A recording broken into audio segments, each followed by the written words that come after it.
Hello everyone, welcome to OHM Institute. I am Surendra Reddy, Faculty for Electrical Machines at OHM Institute, Hyderabad. Today, I came up with an interesting topic, that is why OHM Institute handouts are crucial for AE and AEE exams preparation. So in order to explain this topic, I am taking TG GENCO 24 exam as a case study. This is the exam recently conducted by TG GENCO, and how OHM Institute handouts will play a crucial role in your preparation and how can you be successful in the examination. See, the reason why I'm talking about this particular statement is many of the students preparing for this exam, they are taking a lot of resources to prepare for the exam, like previous GENCO Transco questions, previous GATE questions, previous IES questions, some of the textbook questions. They are collecting a lot of resources and they are trying to mug up all the questions, and they wanted to get the same questions in the final exam. But that is not how you need to prepare for the exam. Okay, so one simple practice, OHM Institute handouts. OHM Institute handouts is equivalent to practicing previous questions, practicing GATE questions, practicing IES questions and various textbook questions as well. And I will show you now why OHM Institute handouts are crucial for this examination preparation. Okay, see, I am not saying 100% handout questions will come in your final exam. 90% questions will match. Okay, exact question may not come, but the model of the question will definitely match. So to understand and to justify this statement, I am taking the recent exam as a case study, and I will consider electrical machines subject, and the same is applicable for remaining subjects as well.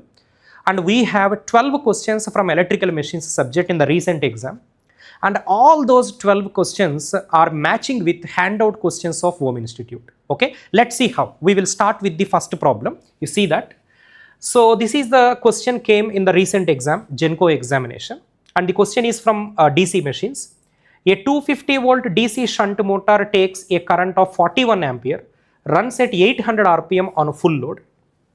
The armature and field resistances are given, and at the time of stalling, the question is about stalling condition. Stalling condition is also known as breakdown condition or pull out condition in DC machine. Okay, during stalling of the motor, an extra resistance of 2 ohm is placed in series with armature. Then what is the ratio between stalling torque to full load torque? This question came.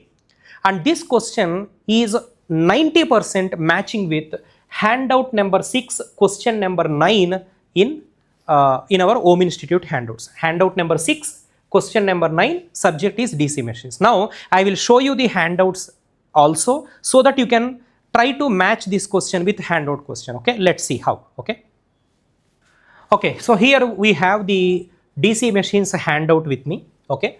So there are overall 7 handouts from DC machines subject, and this is handout number 1, but I wanted to go to handout number 6 because the question is from handout number 6. Okay, so this is handout number 2, armature reaction and commutation process. Handout number 3, the types of DC generators. Handout number 4, characteristics of DC generators. Handout number 5, types of DC motors, and handout number 6, characteristics of DC motors. Yes, the question is from characteristics of DC motors, and we would like to go through question number 9, which is almost matching with the question. Yes, you can read the question here. A 500 volt, yes, one second, just let me zoom in. Yes, a 500 volt DC shunt motor has a no load speed of 100 rpm. The armature resistance of the motor is 0.5 ohm. What is the breakdown torque? I am asking in this particular handout. So remember, breakdown torque, pull out torque, stalling torque, all are equal. Okay, so and we added an additional resistance of 1.5 ohm in series with armature. Okay, but actually they are asking what will be the ratio between stalling torque to full load torque when 2 ohm is added in series with armature. But here we have added only 1.5 ohm. Okay, so this question is almost matching with the exam question. Okay, only the numbers are different. Here voltage is 500, additional resistance 2 ohm, but in the examination, one second, yes, in the examination the voltage is 250, additional resistance is 2 ohm. Okay, so the question is absolutely matching with the handout question. Okay, right. So let's check the other questions also. This is the next question from TS GENCO 2024 exam. And this question is also from DC machines. Let us read the problem. The self-excited DC generators fail to build up the voltage at no load. Identify the reason for that. Why self-excited generators will fail to build up the voltage? Yes, you can easily answer this question if you go through OHM Institute handouts, or even if you go through my class notes, you can easily answer this question. I will show you both. I will show you the class notes where all these points are written, and I will also show you the handout question which is relevant to this particular example. Okay, all right, let's see. So here I have the class notes scan copy with me. This is my class notes, DC machines subject. So let me go through the relevant topic where the question is covered. So the question is from what are the conditions where a self-excited generator fail to build up the voltage. Okay, so if I go through the class notes, okay, this is I need to go to the relevant topic, that is characteristics of DC generators again. Okay, so here we have what are the conditions that must be satisfied to produce EMF in a self-excited generator. First condition, residual flux is mandatory. Second condition, connection of field winding must be in such a way that additional field current must magnetize residual flux. This is the second condition. And we have the third condition also, that is from critical resistance. Yes, the value of critical resistance must be, or you can say it is the maximum field resistance below which development of EMF is possible. That means if the field resistance is more than critical resistance, machine cannot build up the voltage. Another one is critical speed. Yes, it is the minimum rotor speed above which development of EMF is possible. Okay, if the speed is above critical speed, voltage can develop. If resistance is below critical resistance, voltage can develop. And residual flux is mandatory. Correct field winding connection is also mandatory. These are the four conditions to be satisfied to develop EMF in a shunt generator. If these conditions failed, machine cannot build up the voltage. Okay, so this is from class notes, and the same concepts are available in the examination as well. You can see this question. Okay, what is absence of residual magnetism, field resistance less than critical resistance. But I wanted to compare not only class notes, even handout questions as well. So you can see here this question is matching with handout number 4, question number 5 from DC machines subject. Okay, so let's compare handouts as well. Okay, I would like to go through handout number 4. Yes, without connecting field winding, showing an open circuit voltage of 12 volt. When field winding was connected and excited, the terminal voltage drops to 0. Which of the following reason? Okay, so the conditions are given. You have to select the correct condition. Why voltage becomes 0? That means indirectly machine failed to build up the voltage. Okay, yes. Likewise, the questions came in GENCO examination are exactly matching with handout questions. Okay, I cannot say exactly matching, at least 90% of the questions are matching. Okay, okay, so let's move to the next problem. This is a question from transformer. 11,000 by 2,200 volt 100 kVA single phase 2 winding transformer is used as an auto transformer. By connecting 2 windings in series, which of the following are not possible? So the question is from converting 2 winding transformer as an auto transformer. This question was matching from transformers handout question number 200. Okay, so let me go through transformers handout question number 200. Okay, so here I have the handouts from transformers subject question number 200. So let me go through topic wise, the questions are available. All right, so here we have the question. Yes, you can see when a 2 winding transformer of 15 kVA 600 volt by 120 volt is converted to auto transformer, what will be the new kVA rating? Only the numbers are different. Here it is 600 by 120 volt, but in exam it was 11,000 by 2,200 volt. Okay, so if you convert a 2 winding transformer to auto transformer, what is the kVA rating?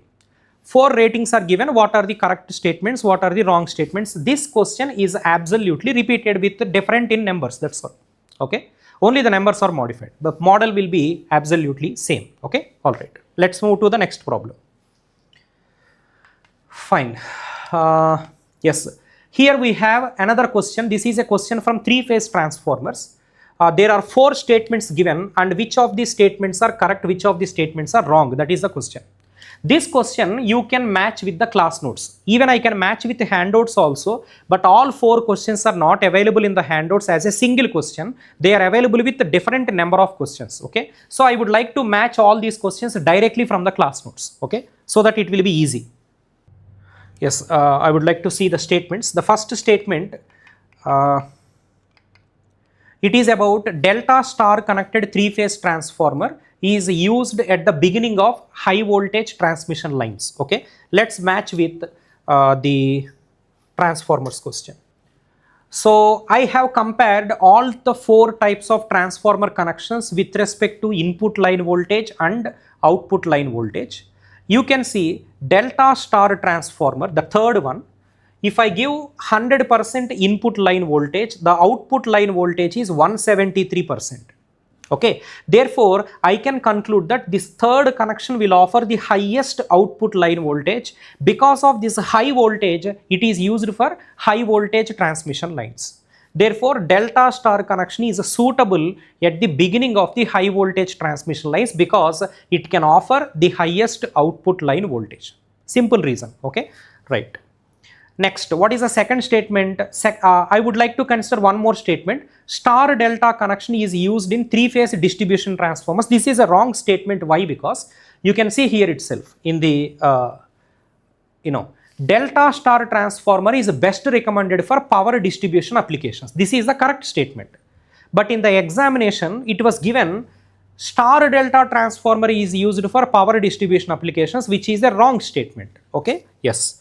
One more statement, oscillating neutral problems are not present in star-star connection. That is a wrong statement. Why? Because you can see in the class notes itself, oscillating neutral star-star connection, yes. You can see now, this is a star-star connection transformer, guys. Yes, star-star connection.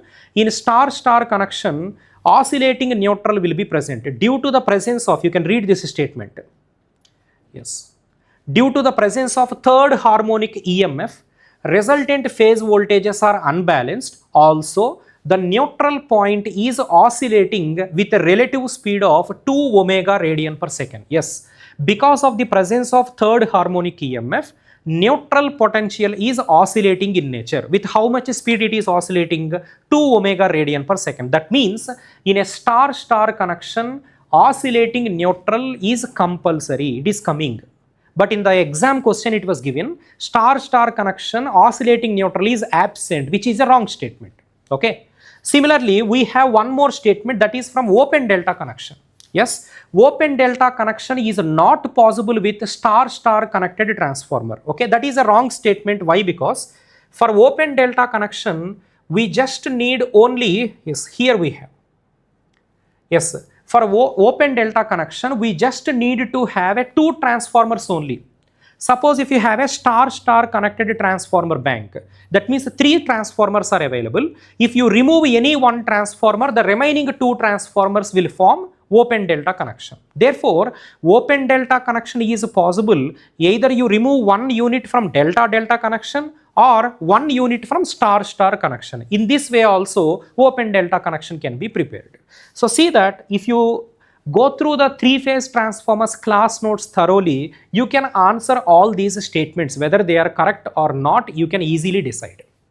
Okay, and even in handouts also these questions are included, but not as a single question. They are available in multiple questions. That's why I'm directly showing you in class notes that how these questions can be answered. Okay, right. So let's move to another question. This is a question from transformers once again.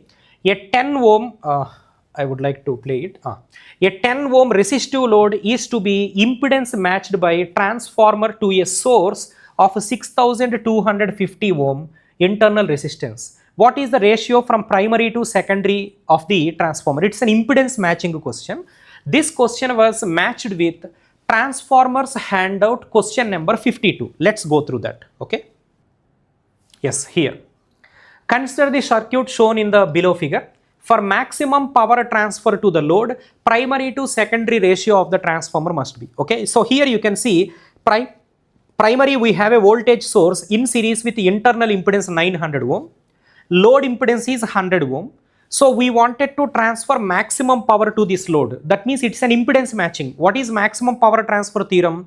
If you wanted to transfer maximum power to the load impedance must be matched with the source impedance. It's an impedance matching. Therefore, what I need to do, I have to transfer this 100 ohm resistance to primary side.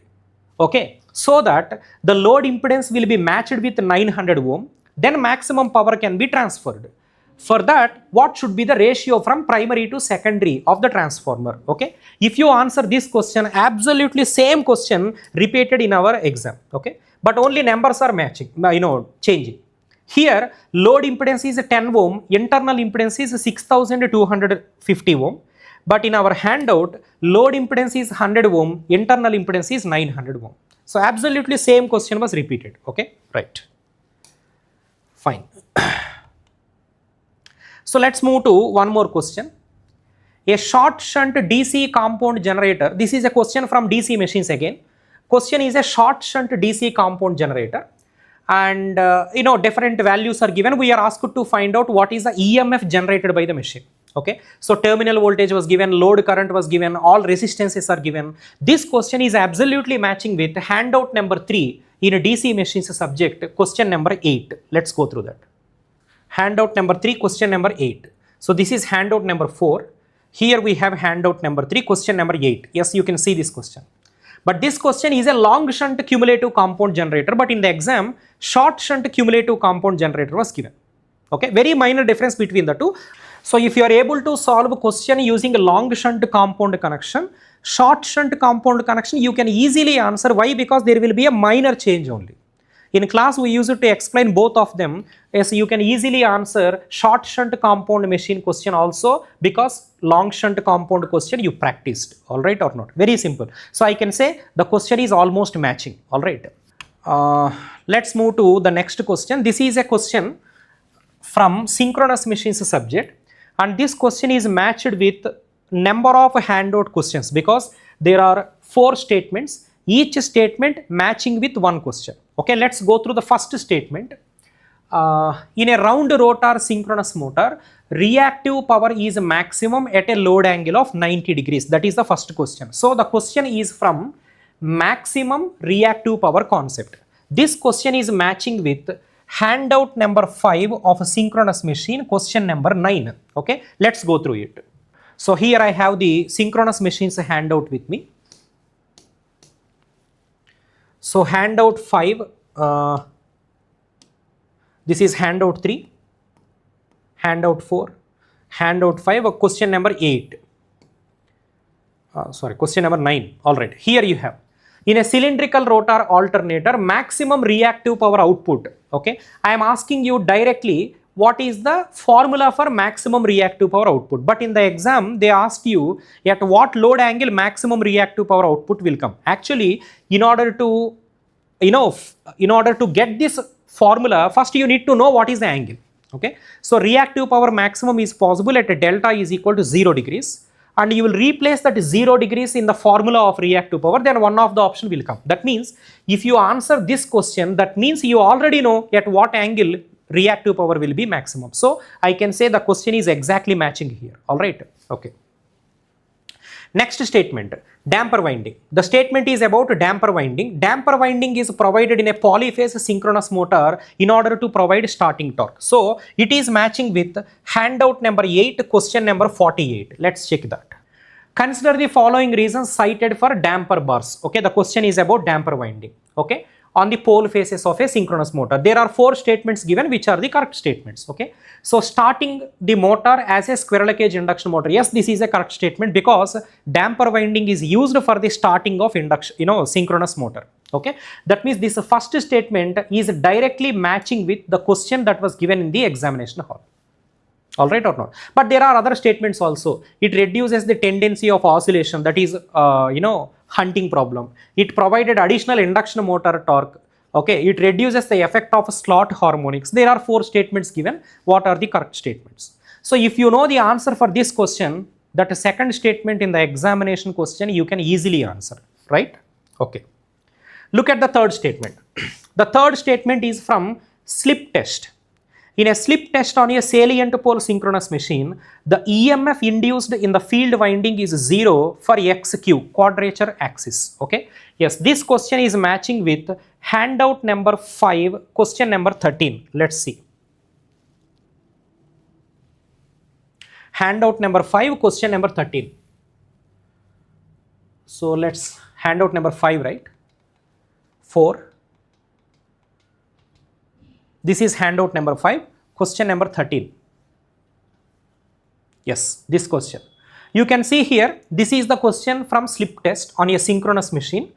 But if you answer this question, you can not only answer rotor field winding voltage, you can answer stator winding voltage, stator current voltage also. Okay, right. If you go through it, you can see voltage in the field winding. Yes, this is what we call it as rotor field winding voltage. It is maximum at direct axis. It is actually XD, guys. Okay, it was a mistake, not XA, XD. It is maximum at XD, maximum at XD, maximum at XQ. Which are the correct statements, which are the wrong statements we need to answer. Yes, the same question is directly repeated in the GENCO examination as a single statement. Okay, so in a slip test on a salient pole machine, the EMF induced in the rotor winding is 0 for XQ. Okay, is it the same thing available here? It is 0 for XD given, but in the examination hall it was given 0 for XQ, which is correct. Okay, so if you practice this question, that will become very, very easy. Okay, direct question. And you can see the last question, last statement. This is from synchronous condenser. Synchronous condenser is an over-excited synchronous motor driving a mechanical load. Okay, so this question is matching with handout number 8, question number 36. Okay, let me show you. Handout number 8, question number 36. Yes, this is handout number 8, question number 36. Yes, I have question number 36. Yes, synchronous condenser. What is the meaning of synchronous condenser? This question directly came. Synchronous motor with capacitor connected across the terminals. It's a synchronous motor operating at full load. It is an overexcited synchronous motor partially supplying mechanical load. It is an overexcited synchronous motor operating at no load. Yes, this is correct statement. But in the examination, the question is given as synchronous condenser is an overexcited synchronous motor connected to some mechanical load. That means option C was given, but the correct answer is option D. That is how you can answer this question easily in the exam. Okay, right. Let's move to the next question that we have. This question is from, induction motor. What is the slip speed of the motor? If you know the slip of a motor, how to find out slip speed? It is matched with handout number 2, question number 30. Induction machines, handout number 2, question number 30. Let's go through it. So this is handout number 2, induction machines, and in this question number 30 is matching. Okay. Yes, question number 30, you can see the no load speed of a 3-phase 50 Hz induction motor is 1485 RPM, but in the exam, rather than speed, directly slip was given. And what is the slip speed of the machine? Okay, yes, slip speed can be defined in number of ways. You can read this statement. It is the speed of rotor MMF with respect to rotor. That is directly also defined as a slip speed. Okay, so in this particular question, I asked two questions or two answers I need. One is you have to calculate the slip, another one is you have to also calculate the slip speed. So this question directly came in the examination. What is the slip speed of the motor? No difference at all. All right. Okay, so next question. This is a question from synchronous machines. The given phasor diagram is matching with which type of alternator? Is it overexcited or underexcited? The question was given. You can directly answer this question if you go through the class notes of synchronous machines. I will show you. This was the class notes we use it to provide for online students. That's why I have the soft copy with me. And the question is phasor diagram of synchronous generators. Okay, let me go to the relevant topic. Okay, so here we have, look at this phasor diagram. This is a generator feeding RL load. RL load means lagging power factor. Okay. and this is the phasor diagram for a leading power factor. This is the phasor diagram for a unity power factor. So if you practice these three phasor diagrams, you can easily answer the question, whether the given phasor diagram is under excited or over excited or normally excited. Okay, so no need to specially answer that question. It's a direct question directly from the phasor diagram of synchronous machine. Not only generator, even motor phasor diagrams also you need to practice so that you can answer the question. Easy. I can't say it's a difficult question. It's a very easy question. All right. Okay. So next we have a question. This is a question from transformers subject. A three-phase transformer bank consists of three single-phase transformers. It is used for step down for star delta purpose. See, the question is very simple. Yes, input line voltage was given 6600 volt. Then what is going to be the output kVA of the transformer? That means indirectly output line voltage. This question is matching with the transformers handout question number 174 directly. Okay, so let us go through it. Okay, so here we have star delta transformer. Primary line voltage was given 400 volt. What is the secondary line voltage? It is the same question given there. Primary line voltage was given, primary line current was given. kVA rating they are asking. Okay, if you know voltage, you can easily calculate kVA rating √3 VLIL. So I just ask you what is the secondary line voltage. If you know the voltage into current will give you the VA rating of the transformer. Okay, that means same question, one point extended. What is that? In this question you only find out voltage, but in the examination question you will multiply that voltage with current to get kVA rating. Current was already given in the problem. Okay, so I can say exactly matching. All right, no difference at all.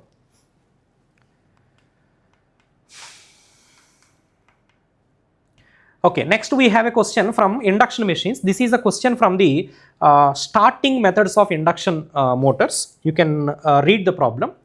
So yes, the blocked rotor current, also known as DOL current or short circuit current, is 6 times the rated current, and auto transformer is used with 50% of the normal voltage. Then what is the ratio from starting torque to breakdown, or sorry, starting torque as a percentage of rated torque? So this question is matching with handout number 4, question number 12. Let me show you. Okay, this is handout number 4, question number 12. Yes, this question. So here you can see short circuit current 5 times of full load current, but in exam they said blocked rotor current 6 times of full load current. Blocked rotor current, short circuit current, DOL current, all are same. So here it is 5 times, in the examination it was 6 times. Next, if the starting resistance starter is used to reduce the impressed voltage to 60% of normal voltage. In the examination, the voltage was reduced to 50% of normal voltage, but here it is reduced to 60% of normal voltage. So only numbers are changing, the model is absolutely same. What is the starting torque in terms of full load torque? Okay, so the same question repeated, only the numbers are changing. All right, that's all. These are the 12 questions that we got in TG GENCO 2024 exam from electrical machine subject. As you have seen, out of 12 questions, 11 questions are directly matching with the handout question, and 1 question it is matching with the classroom notes. Okay, the points that I dictated in the classroom notes, from those classroom notes points you can answer that question. So none of the question was going out of the discussion that what we had in our OHM Institute classes. Okay, that is why I repeat again. So why OHM Institute handouts are very crucial for exam?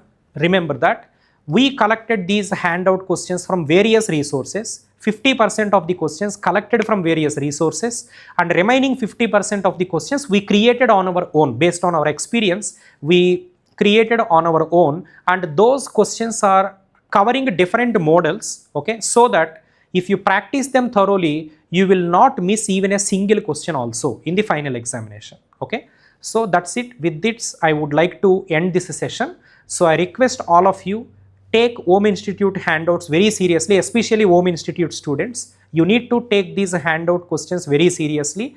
Every question you should be able to answer on your own. See, answering the question doesn't mean take the question, tick the correct answer. I am not asking you to mug up OHM Institute handout questions. You need to know the procedure, how to answer the question, what is the theory behind it. Okay, in case if this question was asked in a different manner, how to answer it. Okay, so With that, I would like to end the session. All the very best. Thank you so much.